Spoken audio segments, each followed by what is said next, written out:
ঋণ লৈ সৰহ দিন ঘৰ বা পৰিয়াল চলাব নোৱাৰি।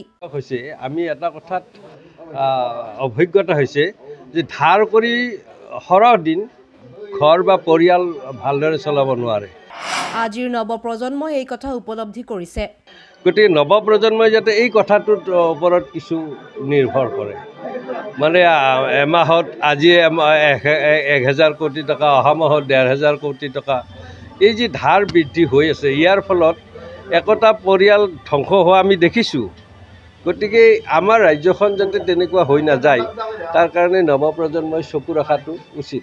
ৰাস্তা ঘাট পকীকৰণে উন্নতিৰ কথা নুবুজায়।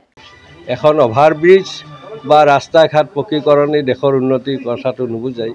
যদিহে তাত বিত্তীয় ব্যৱস্থা ভাল থাকে, তেনেহ'লে এইখিনিৰ উপৰিও আৰু বেছি শক্তিশালী হ'ব। আজিৰ সময়ত গণতন্ত্ৰৰ চতুৰ্থ স্তম্ভ ব্যৰ্থ হৈছে। বাতৰিত 2-এজন মানুহে উষ্মা প্ৰকাশ কৰিছে, তাৰ কিবা সমালোচনা কেতিয়াবা হৈছে, কিন্তু তাৰ ওপৰত বিতং পৰ্যালোচনা হোৱা নাই, সেইটো আমি দেখিছোঁ। গতিকে মই আপোনালোককো আহ্বান জনাইছোঁ, এই মূল বিষয়টোতে সকলোৱে গুৰুত্ব দিব লাগে।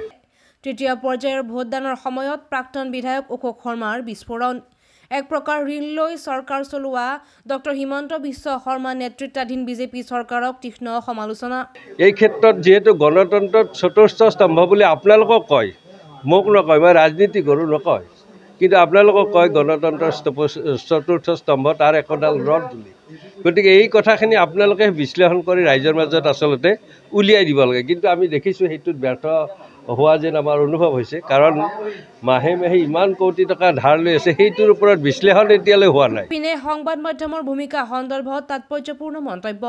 আমি ৰাজনীতি কৰা মানুহ, গণতন্ত্ৰৰ এই নিৰ্বাচনী প্ৰক্ৰিয়াটোৱে আমাৰ মূল মন্ত্ৰ যেন লাগে, আৰু সেই লোকসভাৰ ভাৰতীয় জনতা পাৰ্টীৰ নেতৃত্বত আমি চৰকাৰ গঠন কৰাৰ কাৰণে আমাৰ অসমৰ তৃতীয় পৰ্যায়ত আজি আমি উপনীত হৈছোঁ, আৰু তাৰ কাৰণে নৰেন্দ্ৰ মোদী প্ৰধানমন্ত্ৰী হোৱাৰ স্বাৰ্থত আমি ভোট দি আহিম।